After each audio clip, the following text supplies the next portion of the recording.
Everybody wants that love at first sight, don't they? Stay tuned.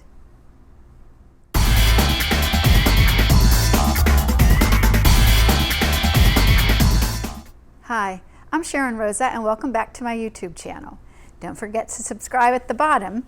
In this week's video, I want to talk about curb appeal.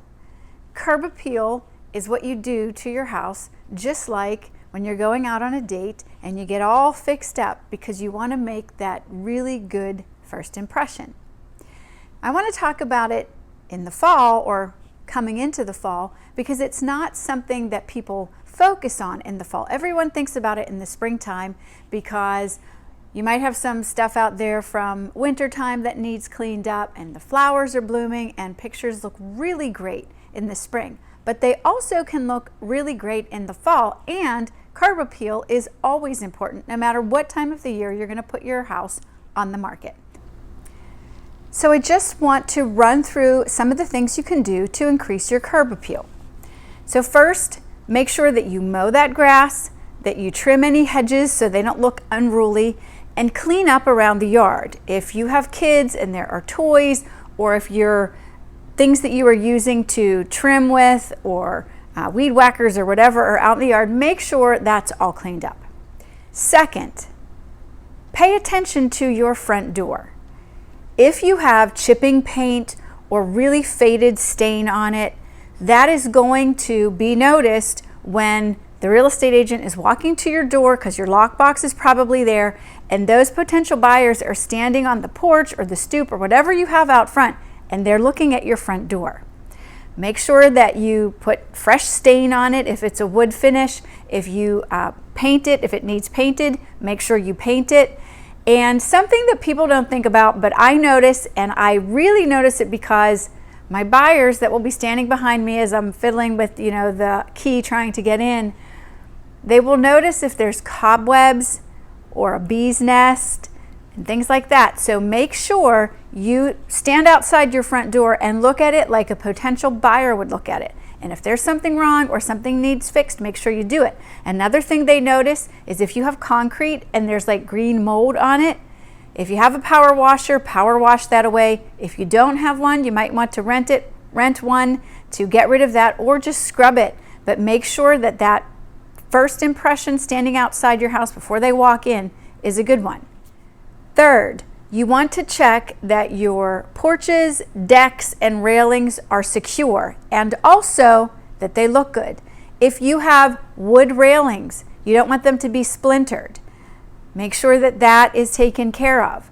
You don't want somebody to get a splinter as they're walking through your house. And just make sure that nobody's going to put their hand on a railing and it wobbles, because they will notice that as well. So double check all of those.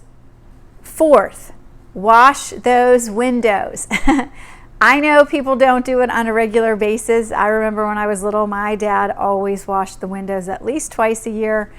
I washed the windows at my house, but make sure that you wash those windows, because if somebody's looking out from the inside, or if they're walking up to your house and there's mud splattered along the bottom of the windows, they might notice that. You want them to be sparkling clean.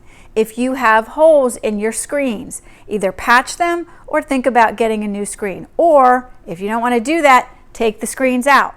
If it's still warm enough for you to have your patio furniture or your lawn furniture out, just make sure that that looks nice. If you have cushions that are dirty, you can usually zip those and throw that in the wash and clean those.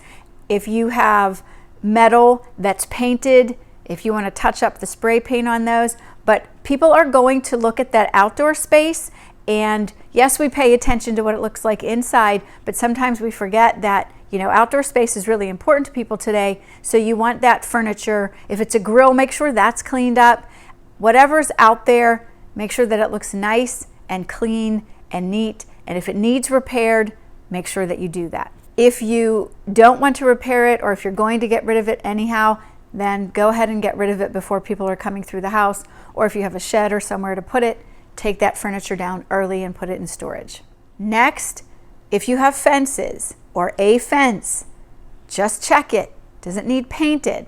Is there a slat that's broken that you need to fix? Make sure that that looks the best that it possibly can, because people will notice that as well. The roof. You know when that roof was replaced. If it's really, really old, talk to your agent and see if that's something that you want to invest in or get bids for it if you know that it's probably going to need replaced. That way, if somebody coming through asks, you have a ballpark for what it's going to cost. Make any repairs that you can, any patches that you can. Also check your gutters and your drains or your downspouts. Make sure that they're not clogged. If you have a downspout that has come away from what it feeds into, make sure you reconnect that so that people don't see that and that it's not creating a problem. If that water's not going to the right place, it could create a problem in your house while you're still there. And finally, the National Home Builders Association, I talked about the study they did last week for laundry rooms. Second on the list was exterior lighting. People like exterior lighting. It doesn't necessarily have to be an expensive fix. Double check the lighting that's outside. Make sure that it's functioning. Replace any light bulbs that need replaced. If maybe there's a rust spot, try to sand that off and touch that up or spray paint some of your fixtures. Worst case scenario, you might need to replace one or two. Go ahead and do that. It might be worth the investment. The other thing that people like is landscape lighting. You can do some of that with solar powered, so you don't need to invest in having that wired by a professional and putting all of those in and running the wires underneath. Sometimes it can spruce it up just to have some of the solar powered ones set out. So think about that as well. So those are just some of the things to consider when you are getting ready to list your house this fall or pretty much any time of the year. Let's face it, you want your house to be attractive the first time they see it because it means a lot. That's it for this week. I hope you have a wonderful week. I'm Sharon Rosa. If you have any questions, send me an email at sharonrosa@kw.com. Make sure to subscribe at the bottom of the page, and I will see you here next Friday. Thanks.